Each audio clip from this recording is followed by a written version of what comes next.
Hi, and welcome to International Travel 101. My name is Bethany Remington. I'm a study abroad advisor in our office. I'm sure you're ready by now to get through all the pre-departure preparations and actually be abroad, arrive in country. But before you can do that, you have to, get on a plane, pack your bags, go through customs and all that stuff before you can actually get your study abroad experience started. And I know that the trip abroad itself can be one of the more stressful parts of the experience. So today in this short video, I'm going to go over a few tips and tricks to hopefully help you prepare and make your trip abroad as smooth and stress-free as possible. So first off, foreign currency exchange. The place you'll be traveling likely won't accept dollars as their form of money. So you'll need to have some cash on hand or ways to pay for things during your trip in your initial arrival days or hours. Once you arrive in country, you should be able to use your American credit and debit cards to pay for things as well as to take money out of ATMs there. But you do need to let your bank and credit card companies know that you'll be abroad before you leave. Otherwise, they may flag the activity as fraudulent and block your card.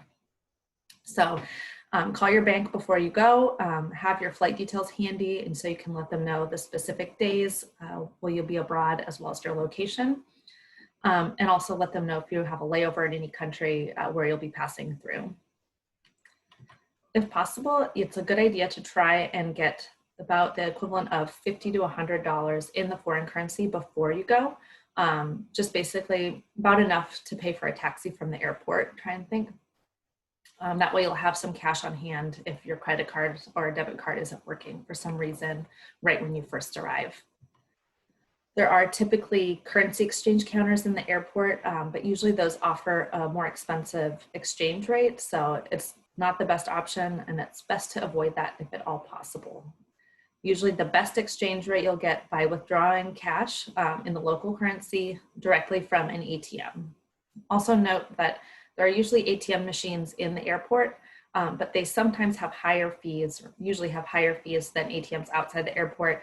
So again, just a good idea to have a little bit of cash beforehand, or try not to take too much cash out of the ATMs at the airport.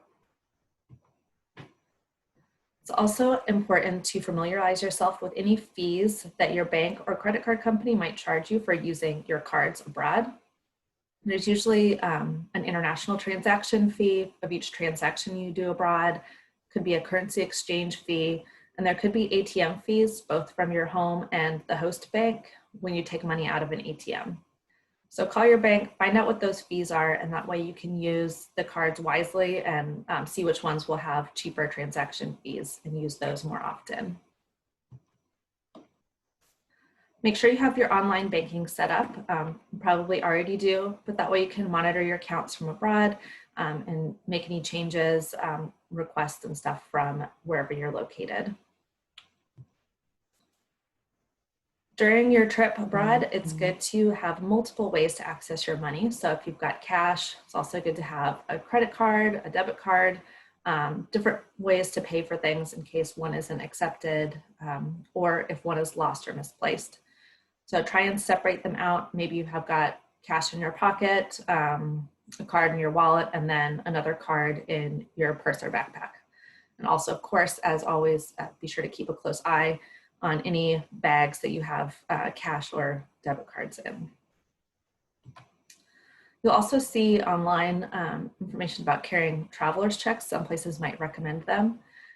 This is kind of an antiquated form of money, and it is still one of the safest since you can cancel them if they get stolen and request a replacement.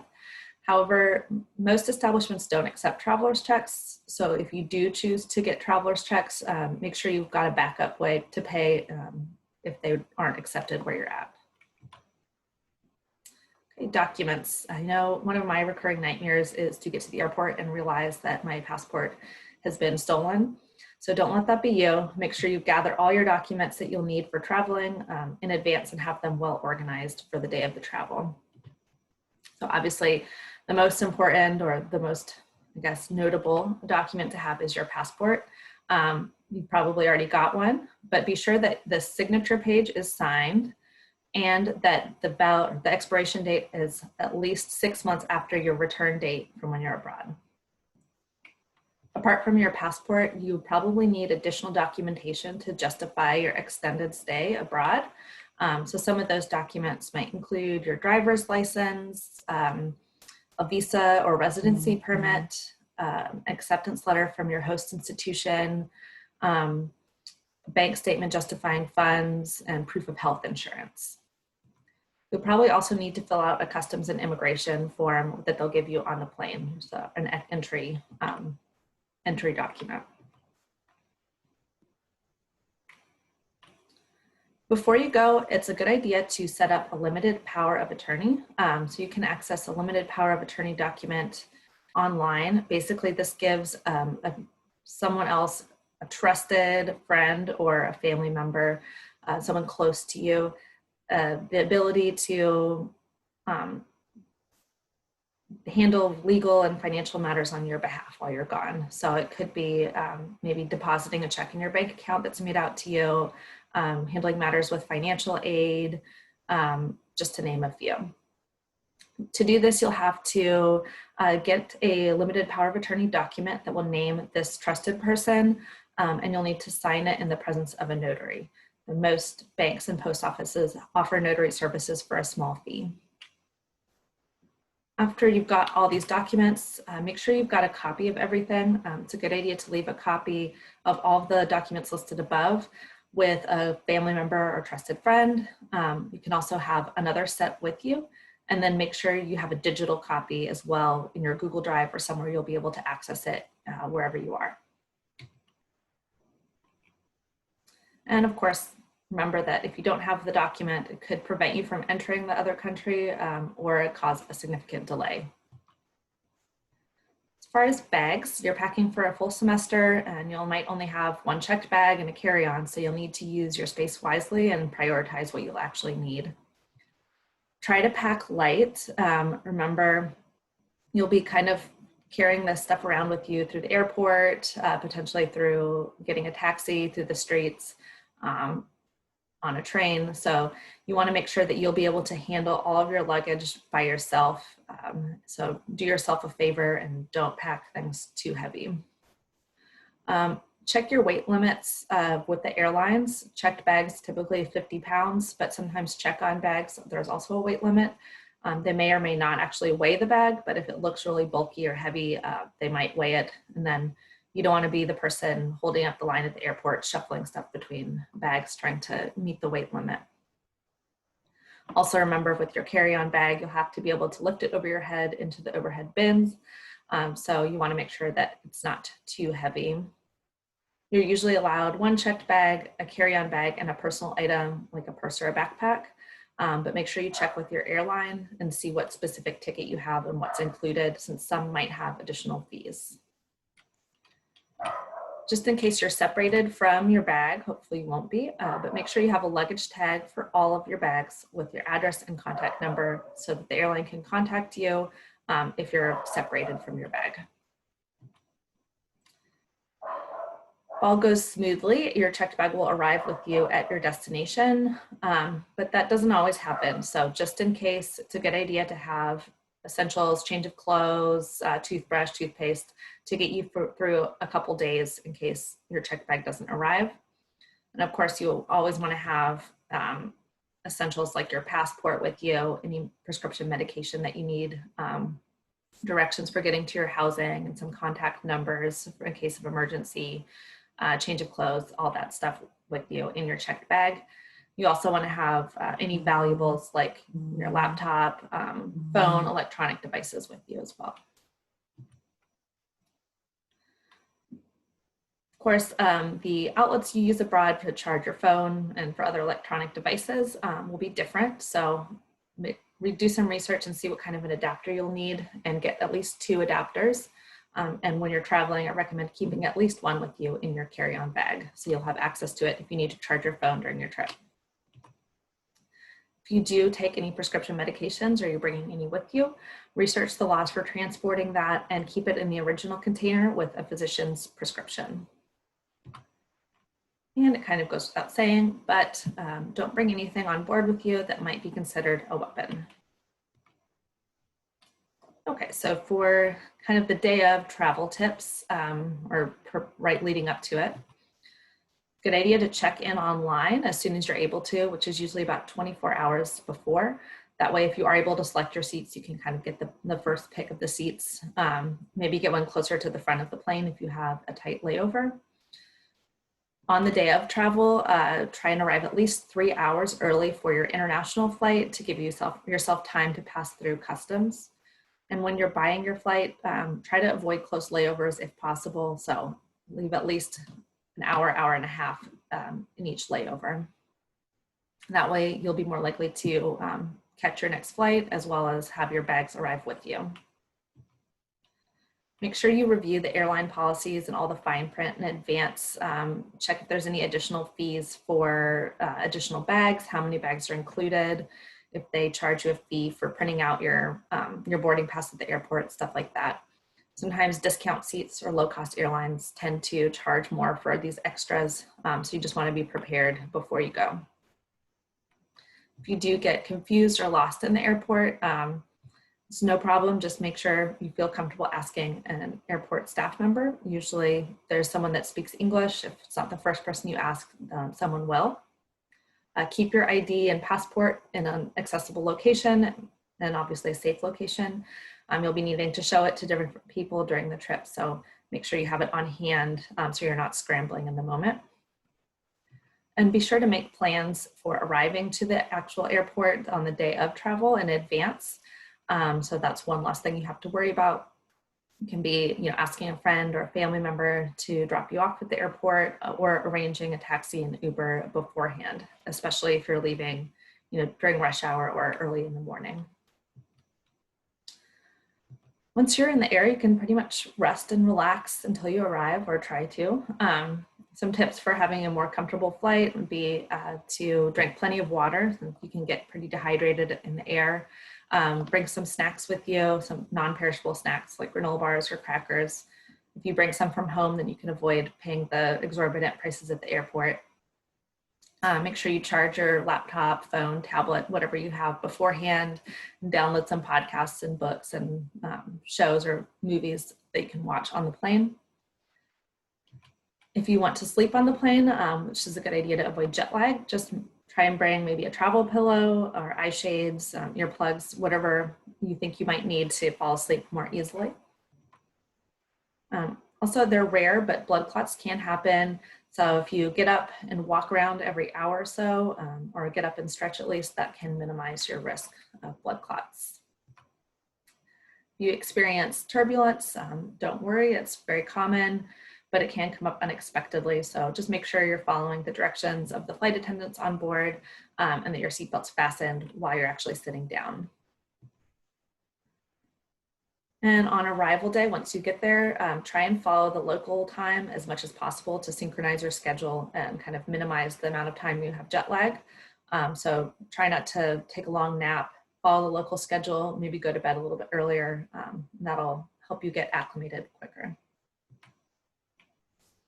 Okay, once you're actually arrived at the airport, here's some things to expect.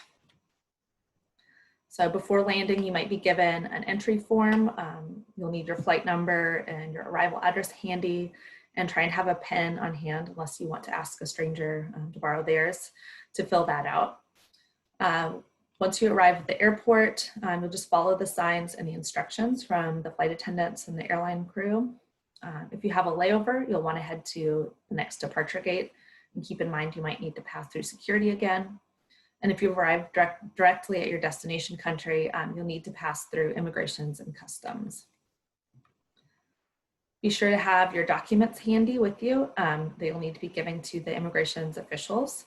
And just keep in mind that random searches are completely normal and nothing to be worried about. After you've cleared immigrations, when you've given them your paperwork and they've stamped your passport, then you'll collect your baggage from the luggage carousel and you'll pass through customs. If your bag is lost or damaged in some way, make sure that you fill out a complaint or a claim with the customer service desk before you leave the baggage claim area. once you leave, you probably won't be allowed to enter again. And you'll need, if your bag's lost, just the address where they can send the bags along. Usually they arrive the next flight or so, so it typically takes a day or maybe 2 before your bag will arrive. And finally, you'll be tired when you arrive, so do your future self a favor and make sure you have clear directions for how to arrive to your housing or your arrival point printed out, or make arrangements in advance. Also, if someone is picking you up from the airport, make sure that they have your flight information in case you have any delays, and that you also have a contact number to communicate with them in case you can't find them, or if your flight's delayed or you miss your flight. First, staying safe. Most important thing is to just be vigilant, keep an eye out, make sure all your belongings are with you. If you have other students on your program, you can try and arrange to travel together on the same flight, make you feel a little bit more secure knowing that there's someone else with you in your program. Make sure that your friends and loved ones back home know if you have any plans to travel, so they know when to expect you to arrive, when they'll should probably hear from you, and they can track any flight cancellations if they've got your details. Once you arrive, make sure you keep updated the Pack Abroad application portal with your local address, any travel itineraries, etc., and download the Alert Traveler mobile app so you can be alerted of any risks or emergencies in your physical location. Always guard your belongings and don't bring anything priceless with you that might get stolen. Pickpocketing is a lot more common in many countries abroad, so just keep an eye out. There's typically not violent crime, but definitely don't want to handle getting your cell phone stolen and having to manage that situation. So do yourself a favor and just be super vigilant abroad. So write down and look up what the local emergency number is. Hint, probably not 911. So find out what that is. Hopefully you won't need it, but if you do, you'll want to have that on hand, as well as your GeoBlue insurance card, an emergency contact card with emergency numbers, and your ID. Obviously, you want to obey any local laws. Don't want to be locked up abroad. So research and obey local laws and customs. And if you do choose to drink alcohol, be sure that you consume it legally and responsibly. Just keep in mind that it will lower your inhibitions, and can make you less aware of your surroundings. And since you'll be in an unfamiliar environment, you want to make sure you've got your bearings and you're keeping an eye out, staying vigilant. So you'll definitely want to stay in touch with people back home, as well as obviously others that you meet abroad and others in your program. So to do that, as far as communicating home, your friends and family, loved ones will be worried about you, especially in your first initial arrival days. So make sure you share your flight information with them so they can track your flight. Also, let them know about when they can expect to hear from you, and be sure to send them a message, an email, something to let them know you've arrived safely, as well as potentially every step of your journey so they can, depending how nervous they might be. It's also a good idea to set expectations in advance for contacting home about how often people can expect to hear from you, so you're able to enjoy your experience while also staying connected. So you will need, or you'll want, I imagine, a cell phone, mobile phone when you're abroad. So there's a few options for what you can do. The first one is the most expensive. It would be to just use your existing your existing cell phone and plan, and then contact your provider and seeing what international plans they might have. Like I said, they're pretty expensive usually, but it might be a good idea to see if they have a day-to-day plan that you could use for maybe the first day or two when you arrive, so you can have a working phone when you first land to let people know you've arrived, or to communicate with anyone that might be picking you up from the airport.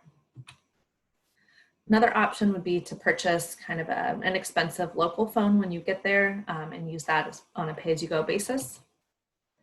Or similarly, you can unlock your US phone and purchase a SIM card locally, pay-as-you-go SIM card, and use it with your US phone. You'll just need to contact your provider to see if unlocking your phone is possible.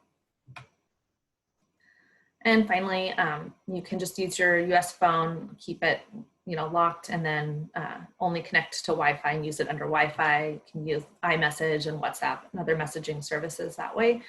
It's a good idea. I would recommend to have at least some kind of a cheap phone or some way to contact emergency numbers in case of an emergency. And more than anything, just highlight, definitely contact your phone company before you take your phone off roaming. Know what charges will be so you don't get any unpleasant surprises when you get your phone bill at the end of the month. As far as internet, it's good to manage your expectations in advance and just understand that Wi-Fi may or may not be as widely available abroad in public locations, etc., as it is here, and the speeds may not be as high as you're used to. Staying healthy. So you want to get any routine checkups with your doctor or dentist taken care of before you go, so you don't have to worry about those. Check and see if you need any vaccinations, any additional immunizations before you go, and get those taken care of well in advance.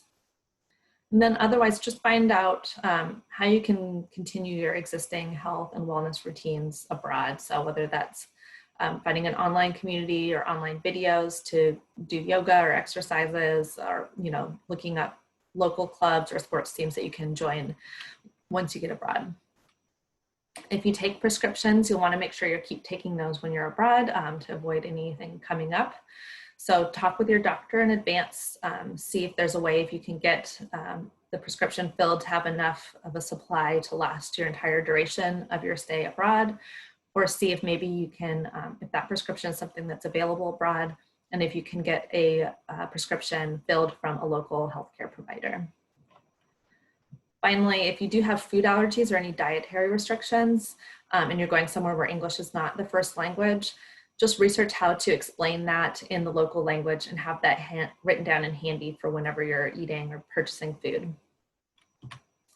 As always, for all things health related, your GeoBlue International Health Insurance is a wonderful resource for you to find English speaking healthcare providers. Typically, there shouldn't be any out-of-pocket cost to you. And also remember that there's now telehealth options. But be sure you print out and carry your insurance card with you, save a digital copy, and download the GeoBlue app. Have some helpful resources here as you kind of make a list of things to pack, what you might need to buy. There's a few lists from the US Department of State, and I've also created one here that you can download, just some things to do before you leave, things to pack in your carry-on to have on hand, and then a place to write down important info. If you're like me and like the checklist, then you might want to use that. Some helpful apps to download, currency converters to see how much money you're actually spending. Sometimes it seems like it's monopoly money, but it is actually worth something. So you can get an idea of how much things actually cost in dollars.